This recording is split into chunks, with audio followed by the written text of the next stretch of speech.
चलो बच्चों, अब हम लोगों ने इस शीट का डिस्कशन कर लिया, कहाँ पर अपनी कहानी ख़त्म करी थी ज़रा उसके बारे में बात कर लेते हैं। हम लोगों ने सारे टर्म जो यूज़ होते हैं वो पढ़ लिए थे और लास्ट कहानी ख़त्म करी थी हम लोगों ने किस चीज़ के ऊपर, मीज़ोफॉर्म के ऊपर। ठीक है, मीज़ोफॉर्म किसको कहते हैं? ये एक ऐसी ऑप्टिकल इनएक्टिव कंपाउंड होते हैं जिनके अंदर ऑप्टिकल इनएक्टिव मतलब जिसमें पीओएस या सीओएस हो, और इसका एक डाइस्टीरियोमर्स जरूर ऐसा आपको मिलता है जो आपका क्या चीज शो करता है, ऑप्टिकल एक्टिविटी शो करता है। ऐसी फॉर्म को हम मीज़ोफॉर्म कहते हैं। ठीक है, चलिए पहले मैं आपको इसको क्लियर कर देता हूं, फिर आगे बढ़ते हैं चीजों को लेके। जैसे ये सवाल हम लोगों ने कल किए थे, इनके बारे में बात कर लेते हैं। जैसे आप ये देखिए कि क्या ये पर्टिकुलर चीज को हम मीज़ोफॉर्म कहें, इसके अंदर सबसे पहले मीज़ो के लिए क्या करना होता है, एक ये चीज चेक करो कि कंपाउंड में पीओएस या सीओएस है या नहीं है। तो बिल्कुल पीओएस यहां मौजूद है। सीओएस देखना आपको फिशर के अंदर अलाउ नहीं है, ये हम लोग ने पिछले एपिसोड में सीखा था। अच्छा, क्या इसकी कोई फॉर्म, कोई डाइस्टीरियोमर ऐसा मिल सकता है इनमें जो ऑप्टिकल एक्टिविटी शो करे? बिल्कुल मिल सकता है। अब सर ये हम बनाएंगे कैसे? कुछ भी नहीं, आपको तो कनेक्टिविटी में ही तो अंतर करना है। एक काम करिए, इसमें OH को उठाकर इधर से इधर रख दीजिए, आपकी गायब हो जाएगी पीओएस। फिर आपको पीओएस नहीं दिखाई देने वाली, और जब पीओएस नहीं दिखाई देने वाली तो कंपाउंड कैसा हो जाएगा, ऑप्टिकली एक्टिव। यानी इसको हम मीज़ो कहें, बिल्कुल कहें मीज़ो। ठीक है, एक बार और इस चीज को बोल देता हूं मैं, यहां पर आ जाओ। देखो, क्या इसके अंदर पीओएस है? हाँ पीओएस है। क्या इसकी कोई फॉर्म ऐसी मिल सकती है? पीओएस है। सीओएस देखना फिर से अलाउ नहीं है। क्या इसकी कोई फॉर्म ऐसी मिल सकती है जो आपका ऑप्टिकल एक्टिविटी शो करे? आप कुछ तो भी कर लो, कहीं पर भी आप वेरिएशन लाकर देखो, इधर इधर एक इंटरचेंज कर दो, क्या आपको पीओएस मिलेगी? फिर नहीं मिलेगी। यानी कंपाउंड को मीज़ो कहेंगे हम? बिल्कुल कहेंगे मीज़ो। ठीक, यहां देखो इस वाले में, इसके अलोंग इसको आप एक वर्टिकल लाइन पर मान लो, ऐसे कि ऊपर है Cl, नीचे है CH3। ठीक है, और आप बच्चों इसको इसी के अलोंग काट दो, ऐसे ऐसे काट दो, और फिर इस पर मिरर लगाकर सोचो कि क्या ये वाली फॉर्म और ये वाली फॉर्म आइडेंटिकल आएगी? आपका जवाब होगा बिल्कुल, क्योंकि ये बॉलें भी कैसी हो जाएंगी, आधी आधी कट जाएंगी, ये वाली और ये वाली भी आधी आधी कट जाएगी, और इधर वाला पार्ट तो इधर वाले के आइडेंटिकल है ही। तो पीओएस आ रहा है, लेकिन सिर्फ पीओएस आने से हम मीज़ो नहीं कह सकते। बार बार बोलता जा रहा हूं ताकि सभी को समझ में आ जाए। पीओएस आने पर सिर्फ मीज़ो नहीं कह सकते, इसकी एक फॉर्म सोचनी पड़ेगी कि क्या वो फॉर्म, जैसे मान लो हमने यहां पर इस बीआर को ऐसे की बजाय डॉटेड, जो डार्क है उसको डैश वाला कर दिया होता। यदि डैश वाला कर देते तो क्या आपको पीओएस नजर आती? नहीं नजर आती। क्या सीओएस नजर आती? नहीं आती। इसका मतलब कंपाउंड हो जाएगा कैसा, ऑप्टिकली एक्टिव। यानी क्या हम इस फॉर्म को भी मीज़ो फॉर्म कह दें? तो जवाब होगा बिल्कुल, आप इस फॉर्म को भी मीज़ो फॉर्म कह सकते हैं। ठीक है, तो तीनों की तीनों फॉर्म कैसी हैं? मीज़ो फॉर्म। ठीक, हम ऊपर वाले सवाल का डिस्कशन करें उससे पहले यहां ये जो बात हम आपसे कह रहे थे, अब आपको पूरी तरह से समझ में आ गई होगी। कोई एक डाइस्टीरियोमर ऐसा होना चाहिए जो कैसा हो, ऑप्टिकली एक्टिव। ठीक है, अच्छा, अब एक छोटी सी बात, ये मैं आपसे ये कहना चाहता हूं कि देखो, मीज़ोफॉर्म और रेसमिक मिक्सचर, मीज़ोफॉर्म भी ऑप्टिकली इनएक्टिव है और रेसमिक मिक्सचर भी कैसा है, ऑप्टिकली इनएक्टिव है। बस दोनों में अंतर क्या है? अंतर यह है, मीज़ो के अंदर जो ऑप्टिकल इनएक्टिव नेचर आता है वो आता है कैसे, किस तरह का कैंसिलेशन होता था, बताया था मैंने। इसमें कैंसिलेशन होता है कैसा, इंटरनल। और यदि आप बात करो रेसमिक मिक्सचर में, तो रेसमिक मिक्सचर भी ऑप्टिकली इनएक्टिव होता है, और वहां पर जो इनएक्टिव नेचर आता है वो कैसा कैंसिलेशन के कारण आता है, वो आता है एक्सटर्नल कैंसिलेशन। ठीक है। अच्छा, एक बात और सुन लो, इन दोनों में एक और अंतर है, और वो ये है कि रेसमिक मिक्सचर के अंदर से आप जो एनेंशियोमर्स आपने मिलाए हैं, जो भी एनेंशियोमर्स का इक्विमोलर मिक्सचर मिलाकर आपने रेसमिक मिक्सचर बनाया है, इसमें से आप इन एनेंशियोमेरिक फॉर्म को, जो आर और उसकी इमेज आपने मिलाई थी, इसको आप सेपरेट कर सकते हो। हाँ, फ्रैक्शनल डिस्टिलेशन से नहीं कर सकते, लेकिन कोई और मेथड लगाकर सेपरेट किया जा सकता है। लेकिन मीसोफॉर्म के अंदर चूंकि ये इंटरनली ही कैंसिल होते हैं, आप चीजों को क्या नहीं कर सकते, दो फॉर्म में अलग अलग नहीं कर सकते, क्योंकि ये तो एक मॉलिक्यूल के ही अंदर के पार्ट हैं। इसको दांत से काट के तो अलग करेंगे नहीं अपन। हारी बात समझ में? तो इसको आप दो फॉर्म में सेपरेट नहीं कर सकते, और आप इनको सेपरेट कर सकते हो। इतनी बात समझ में आ गई? अच्छा, अब थोड़ा सा आगे बढ़ते हैं और बात करते हैं इन क्वेश्चन के ऊपर जो हम लोग ने ये वाला किया था। ठीक है। इस क्वेश्चन के ऊपर बात करने से पहले मैं आपको एक चीज और सिखाऊं। मैं आपको सिखाना चाह रहा हूं एक खास टाइप का प्रोजेक्शन, जिसको हम बोलते हैं 100 हॉर्स प्रोजेक्शन।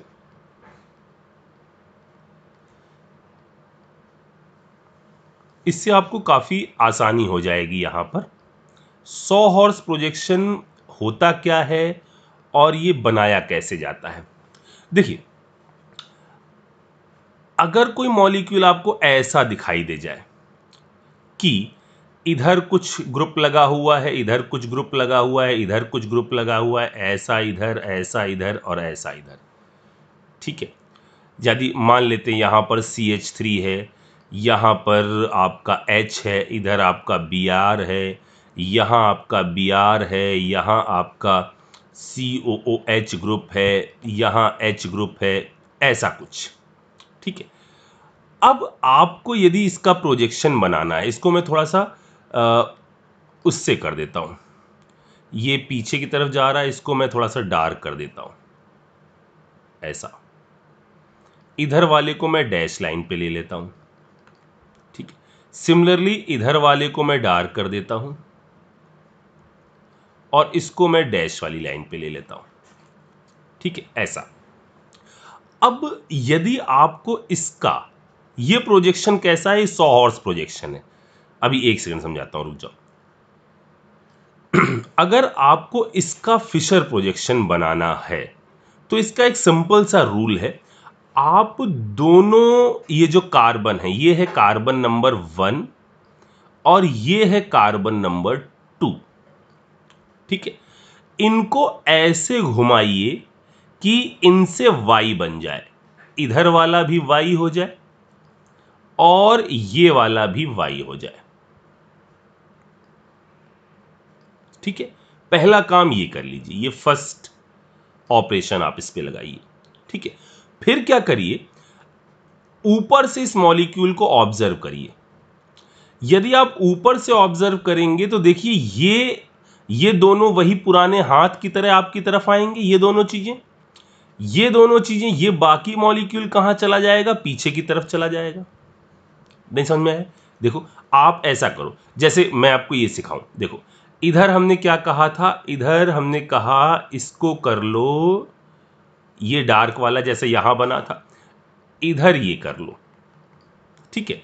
इधर आ गया COH, इधर आ गया Br। पहले मैं इसी पार्ट को आपको दिखा रहा हूं। जब आप इसको सामने से देखोगे तो ये दोनों चीजें आपकी तरफ आती हुई दिखाई देंगी। जब आपकी तरफ आती दिखाई देंगी और आप ये सोचो कि आप क्या करते थे, बुक ओपन ही तो करते थे। इसको यदि आप बुक ओपन करोगे तो ये वाला पार्ट कहां आ जाएगा, राइट साइड की तरफ आ जाएगा। ये वाला पार्ट कहां आ जाएगा, लेफ्ट साइड की तरफ आ जाएगा। ठीक है, यानी ये हम इसको ऐसे बनाएंगे, देखना ऐसे। ये वाला जो कार्बन है, ये वाला, ये तो हमने खींच दिया इसको। चलो तुम इधर आओ, इसको खींच दिया, इसको खींच दिया और इसको हमने कहां लगा दिया, इसको चिपका दिया ऊपर की तरफ। ये है वो रेड वाला कार्बन, ये। ठीक है, अब क्या हुआ, इसको हमने यहां से ऑब्जर्व कर रहे हैं। ये वाला हाथ कहां की तरफ जाएगा, इस साइड की तरफ जाएगा, COH की तरफ। ये वाला किधर की तरफ जाएगा, Br की तरफ जाएगा। और ये बाकी मॉलिक्यूल फिर इस तरफ आ रहा होगा। पहले इतनी बात समझ में आ गई। ठीक है, फिर से सुनो मेरी बात, जो मैं कहना चाह रहा हूं कि आप इस मॉलिक्यूल को, ये जो आपको मॉलिक्यूल दिया है, इसको पहले किस में कन्वर्ट कर लो, इस तरह के Y में कन्वर्ट कर लो। कैसे घुमाना है, जो मर्जी हो वो घुमा लो, कैसे भी, किसी भी डायरेक्शन में। चाहे आप क्लॉकवाइज घुमा लो, चाहे आप एंटी क्लॉकवाइज घुमा लो। ऐसा करने से क्या कोई फर्क पड़ने वाला है ना, मॉलिक्यूल तो वही रहेगा। तो चाहे क्लॉकवाइज घुमा लो, चाहे एंटी क्लॉकवाइज घुमा लो, कैसे भी घुमाकर आप बस क्या बना लो, एक वाई बना लो। जब ये वाई बन जाए तो आप इस मॉलिक्यूल को ऊपर से ऑब्जर्व करो। जब इस मॉलिक्यूल को आप ऊपर से ऑब्जर्व कर रहे हो तो जो डार्क वाला पोर्शन है वो कहां चला जाएगा, राइट साइड में। जो डैश वाला पोर्शन है वो कहां चला जाएगा, लेफ्ट साइड में। और बाकी मॉलिक्यूल को आप कहां ले जाइए, ये वर्टिकल वाली पोजीशन पर ले जाइए और प्रोजेक्शन बना लीजिए।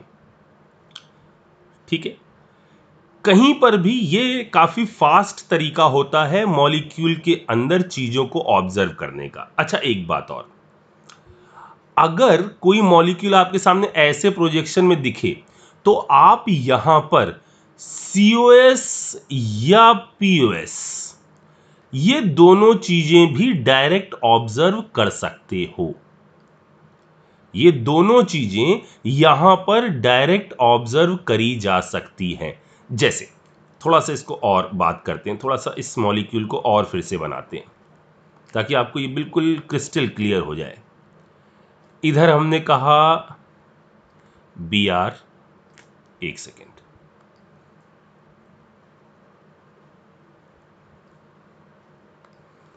इधर मैंने कहा H, इधर मैं कह देता हूं Br, इधर मैं कर देता हूं CH3। ठीक है, अच्छा, यहां मैं कर देता हूं CH3। अभी मुझे पता नहीं मिलेगी कि नहीं मिलेगी, एक बार चेक करते हैं। इधर कर लेता हूं CH3, इधर कर देता हूं H, इस साइड में कर देता हूं Br।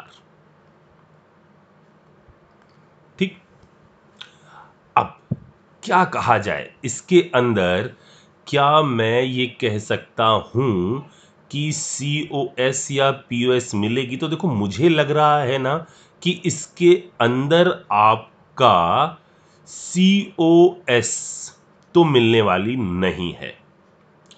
इसके अंदर COS तो मिलने वाली नहीं है, क्योंकि देखो, मान लो आपने इसके अंदर ये किया कि सर हम इस मॉलिक्यूल को थोड़ा रोटेट करें और इसको तो चलो ऐसे ही रहने दें। इधर Br कर दिया, इधर CH3 कर दिया, ठीक है, इधर H कर दिया और इसको हमने घुमाया। जब आप इसको घुमाओगे तो ये आ जाएगा इस पर H, ये चला जाएगा अंदर की तरफ CH3। ठीक है, ये वाला जो है आपने कितना घुमाया, बहुत हल्का सा, ये आपका इधर आ जाएगा। इस तरह से ये फिगर दिखने लग जाएगा, चेक करो जल्दी से। इधर आ जाएगा Br। ये पर्टिकुलर पॉइंट को हम COS कह देते, बिल्कुल कह देते। अगर देखो ये पॉइंट, ये और ये तो अपोजिट ही आ रहे हैं, इसमें नो डाउट। ये भी अपोजिट ही आ रहे हैं, इसमें भी नो डाउट। लेकिन क्या ये अपोजिट आ रहे हैं? नहीं, ये अपोजिट नहीं आ रहे हैं, तो COS तो नहीं है। और पीओएस भी नहीं दिखाई दे रही, क्योंकि इसी में ही तो हम पीओएस लेते। यहां पर अगर हम पीओएस प्लेन मान लीजिए हमने यहां रख दिया, ऐसे करके हम इसको काट दें यहां से इस तरह से, तो क्या जो पीछे वाला भाग है वो आगे वाले के आइडेंटिकल है क्या? बिल्कुल नहीं आइडेंटिकल है, इसमें इधर जा रहा है, तो ना सीओएस मिल रही है ना पीओएस मिल रही है। इसका मतलब कंपाउंड ऑप्टिकली एक्टिव होगा। और अगर अगर तो ये फॉर्म आर हुई, तो ये वाली फॉर्म अगर एस होती तो पीओएस मिल जाता। तो मैं यहां एक बात कह रहा हूं कि या तो ये दोनों कार्बन नंबर फर्स्ट और कार्बन नंबर सेकंड, या तो ये फॉर्म आर आर है, या तो ये फॉर्म आर और आर है, या तो ये फॉर्म एस और एस है। ये फॉर्म आर और एस नहीं हो सकती, क्योंकि अगर ये हुआ तब तो इसके अंदर पीओएस मिलती और कंपाउंड ऑप्टिकली इनएक्टिव होता। ये बात समझ में आई? अब चलो एक काम करते हैं, अब हम लोग इसका बना लेते हैं प्रोजेक्शन। ठीक है, उल्टा वाई तो हम लोग ने बना ही लिया है, चलो बनाते हैं प्रोजेक्शन। देखो इसको जरा टॉप से, ये ऐसे आ गया। ठीक है, ये पहला वाला कार्बन बना लो, ये फर्स्ट वाला, और ये सेकंड, कुछ भी मान सकते हो, कोई दिक्कत नहीं, क्योंकि आपको इस प्रोजेक्शन को 180 डिग्री प्लेन पर रोटेट करना तो अलाउ है। ठीक है, इधर आ जाओ, इधर कर लो CH3, इधर कर लो Br, इधर कर लो H। ठीक है, ऊपर वाले को भी ऑब्जर्व कर लो, इधर कर लो क्या CH3, इधर कर लो क्या Br, इधर कर लो क्या H। ठीक है, अब चलो इसके अंदर हम आर और एस निकाल कर जरा देखते हैं। पहला ये हो गया, चौथा ये हो गया। ठीक है, इधर कार्बन 3 हाइड्रोजन है, इधर कार्बन के बाद ब्रोमीन हो गया, यानी पहले के बाद दूसरा नंबर नीचे वाले का आ गया, तीसरा नंबर इस वाले का आ गया। ठीक है, लोएस्ट प्रायोरिटी वाला ग्रुप वर्टिकल पर है, जो होना चाहिए वही होगा, ये वाली फॉर्म आएगी एस। ठीक है, मैंने क्या कहा था? ओ, यहां मैंने गड़बड़ लिख दिया, एक सेकेंड बच्चों। या तो ये फॉर्म आर आर होगी, या ये फॉर्म क्या होगी, एस एस होगी। जरा देखिएगा, यहां ये देखिए इधर एस आया, अब फिर से देखो, ये हो गई पहला, ये हो गया चौथा, ऊपर वाला है दूसरा, ये हो गया तीसरा, 1 2 3, 1 2 3, यानी ये फॉर्म कौन सी हो जाएगी, एस। आई बात समझ में? ये है लॉजिक। तो ऑप्टिकल के सवाल लगाने के बहुत ढेर सारे तरीके हैं, और हम तकरीबन में हर तरीका ही ऑब्जर्व करते हुए चल रहे हैं। ठीक, अब मैंने आपको जो दिया था ये सवाल, ठीक है, अब आप एक काम करो, अभी इसको हम डिस्कस नहीं कर रहे, आप तो सब में एक काम करो कि इसके अंदर इसको घुमाओ। ठीक है, इसको घुमाओ और इससे वाई बनाओ। देखो पहला वाला पीछे वाला तो वाई बना ही हुआ है, इधर CH3 आ जाओ, ये तो पिछला वाला तो जो पीछे वाला कार्बन है वो तो बना ही हुआ है, इसमें तो कोई दिक्कत नहीं। एक काम करना, इसको घुमाना, ये जो अभी ऐसे है थोड़ा सा इसको सही से बना लेना, एक सेकेंड।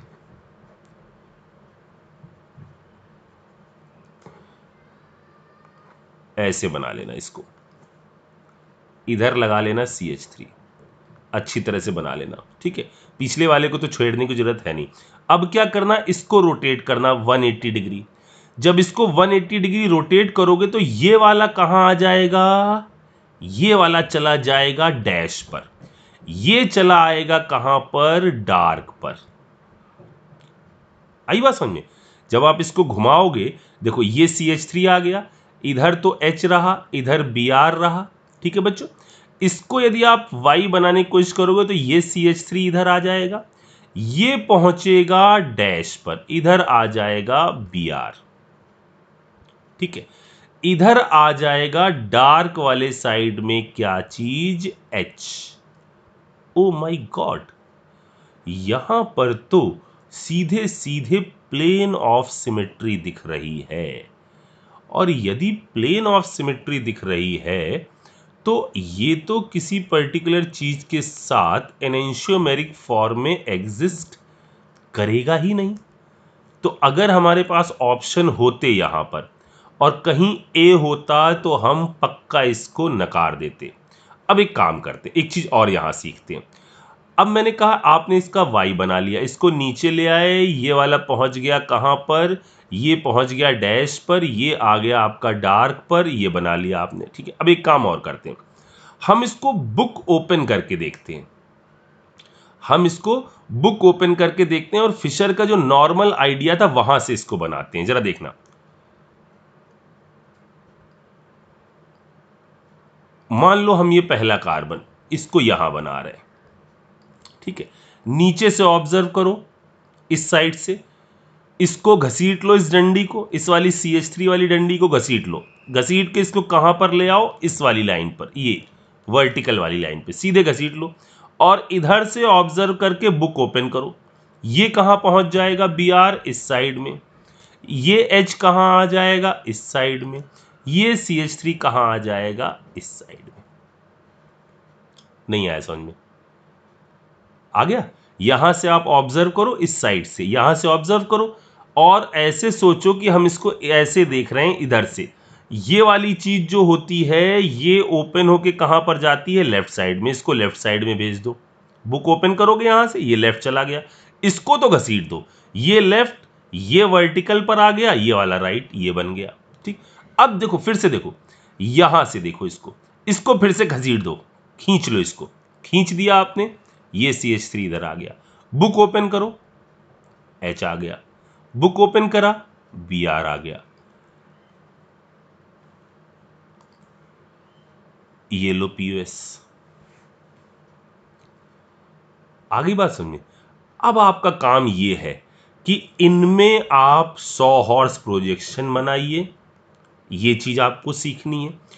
और कहीं आप यदि डायरेक्ट देख पा रहे हैं, जैसे यहां मैंने डायरेक्ट ये देख लिया कि इसके अंदर क्या चीज आ रही है, इसके अंदर POS आ रहा है, तो ऐसा ही देखिए क्या इसके अंदर और कहीं पर आ रहा है। ना आए तो कोई बात नहीं, आप ऐसे बनाइएगा, 100 हॉर्स बनाइएगा और 100 हॉर्स को कन्वर्ट करिएगा किसमें, फिशर में। बनाइए और मुझे बताइए कि क्या कोई डाउट आया कि नहीं आया। ठीक है बच्चों, चलिए अगले में मिलते हैं।